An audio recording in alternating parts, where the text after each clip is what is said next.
Hello everyone, polity के PYQ start कर रहे हैं।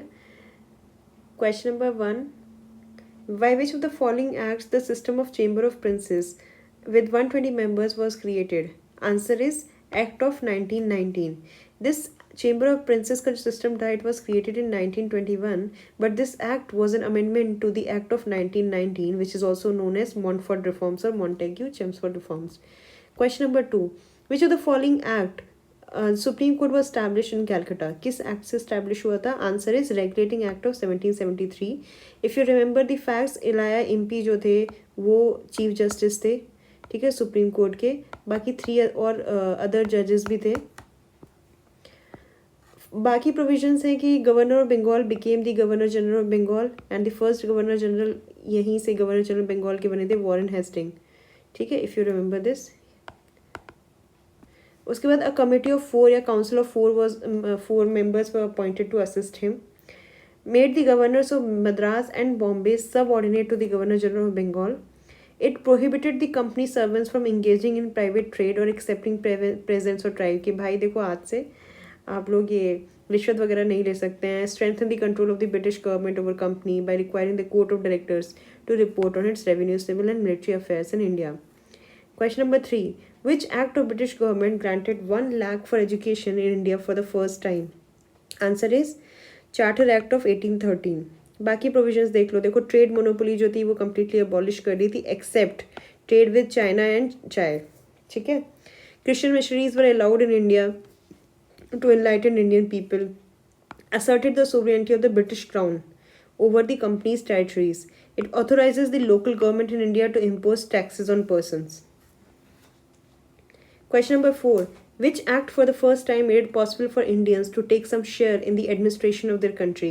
Answer is Indian Council Act of 1861. If you remember 1857 का जो रिवोल्ट हुआ था उसके बाद क्राउन रियलाइज्ड कि व्हाट वर द जो लूप होल्स थे इससे पहले जो कंपनी रूल था, तो उसको करेक्ट करने के लिए कि हम we are bringing responsible government, जो आज if you remember the act of 1858, तो उसके बाद इंडियंस को हमने इन ब्रिटिशर्स ने इंक्लूड करना शुरू कर दिया था.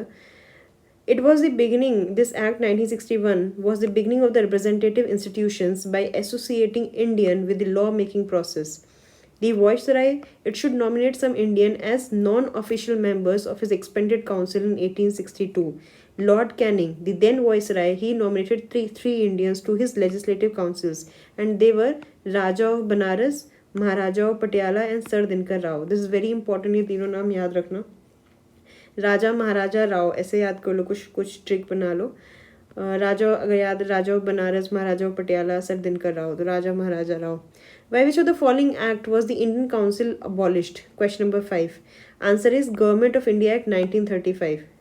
ठीक है, जो इंडिया काउंसिल जो बनाई हुई थी ना, it was abolished. The Government of India Act 1935 introduced federal system at the center.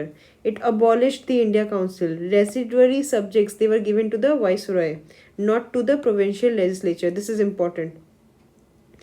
Salient features क्या थे बाकी? All India Federation was set up. It proposed to set up an All India Federation. Diarchy was abolished in the provinces. Act contained 3 lists: federal, provincial and concurrent. The Viceroy was vested with residuary powers which were to be exercised by him through Governor General. The India Act 1935 का जो act था, it introduces diarchy at the center. The federal subjects were divided into 2, reserved and transferred. Very significant provision of the 1935 Act was the safeguards and protective armors for the minorities. The Anglo-Indians and the Indian Christians were also given separate electorates. This act is also provided for the establishment of a federal court. ठीक है, तो ये सारी चीज़ें याद रखना. कुछ और भी प्रोविजंस हैं, like supremacy of British parliament remained intact under the government of India act 1935. Government of India act 1935, it abolish the council of the secretary of state for India which was created in 1858. Burma was separated from India with effect from April 1937. It also provided for the creation of the 2 new provinces. कौन कौन से थे? Sindh and Orissa. Question number 6. In the federation established by the Government of India Act 1935, residuary powers were given to. अभी हमने ये देखा था किसको दी थी? गवर्नर जनरल और viceroy. By which of the following acts was created the Federal Court in India? कौन सा एक्ट था?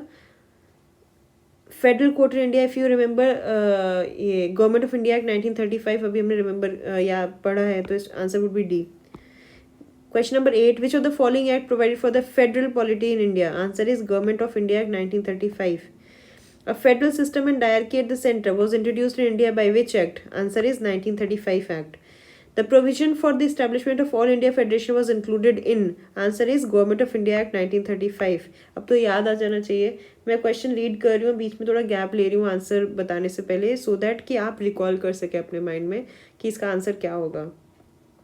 Question number 11. Which of the following acts led to the separation of Burma from India? Answer आपको पता होना चाहिए, अब देखना भी नहीं. Answer is government of India act 1935.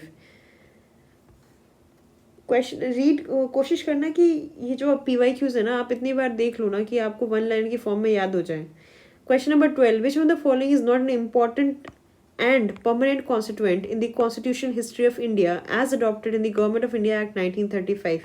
Answer is, इसमें बहुत सारे ऑप्शंस दिए आपको आपको पूछना है कि क्या नहीं है. ठीक है, तो ऑप्शन ए बोल रहा है कि रिटन कॉन्स्टिट्यूशन की बात कर रहे थे. ऑप्शन बी बोल रहा है कि elected representatives responsible to the legislature, जो कि थोड़ा ठीक ठाक लग रहा है क्योंकि थोड़ा बहुत भी याद होगा तो बाकी जो काउंसिल एक्ट्स थे उसके बाद जो गवर्नमेंट ऑफ इंडिया 1909 1919, तो वो कर क्या रहे थे कि रिस्पॉन्सिबल गवर्नमेंट बनाने का मतलब ही यही था कि हम ज़्यादा से ज़्यादा रिप्रेजेंटेटिव्स लेके आएंगे. सी एनविसाजिंग अ स्कीम ऑफ फेडरेशन, हाँ ये अभी हमने पढ़ी लिया है, बार बार यही देख रहे हैं कि all India federation was propose to be set up. Nomination of the official members to the legislatures, this is also like somewhat seems to be true. Answer क्या है? Written constitution. रिटन कॉन्स्टिट्यूशन कहीं भी बात की नहीं की गई थी. ठीक है, the provision of the for the written constitution for India, it was first mention during Cripps mission in March 1942. ये याद रखना है, statement very important. Which of the following is correct? Nehru Report 1928 had advocated the inclusion of fundamental rights in the Constitution of India. This is true. लेकिन बाकी options भी देख लेते हैं. Government of India act 1935 referred to fundamental rights. ठीक है, fundamental rights तो Nehru report में ही स्टैब्लिश हो गए थे. August of 1940 included the fundamental rights. Cripps mission 1942 referred to the fundamental rights. Answer is Nehru report, जो बहुत ही एक्सटेंसिवली उन्होंने बात की थी फंडामेंटल राइट्स की. ठीक है, the draft constitution prepared by the committee was called Nehru committee report और नेहरू रिपोर्ट. कब आई थी? अच्छा, आगे दिया हुआ है वैसे 1928. The committee was headed by Motilal Nehru with Jawaharlal Nehru as the secretary. बाकी मेंबर्स के नाम देख लो और बहुत इंपॉर्टेंट है, बार बार देखना. Ali Imam, Tej Bahadur Sapru, Mangal Singh, MS Aney, Subhash Chandra Bose, Shuaib Qureshi, GR Pradhan. The report was submitted at the Lucknow session of the all party conference on August 28, 1928. This was the first major attempt by the Indians to draft a constitution for them. Recommendations क्या थी reports की? देखो, dominion status की बात कर रहे थे. यही वो पॉइंट था जिसपे जवाहरलाल नेहरू अग्री नहीं कर रहे थे. जवाहरलाल नेहरू बोस बोले थे नहीं नहीं, अब मांगना है तो पूरा मांगो. विद डोमिनियन स्टेटस की बात कर रहे थे. देन 19 फंडामेंटल राइट्स की बात की थी, including the right to vote for men and women above 21 years of age, no state religion, no separate electorates for any community etcetera. ठीक है, ये बस यहाँ पे एक कोई भी स्टेटमेंट में डाल दिया कि वुमेन, ये सपोज ये एज का जो क्राइटेरिया है वो चेंज कर सकता है, तो थोड़ा फोकस करो कि age about 21. British parliament pass the Indian independence act. कब पास किया था? आंसर इज हमारा July 1947 and to be precise 18 July 1947.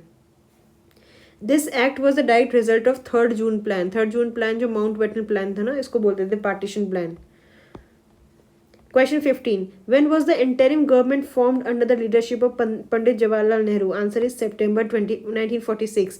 To be precise, 2nd September 1946. Jinnah was not a member of the cabinet. हमेशा याद रखना.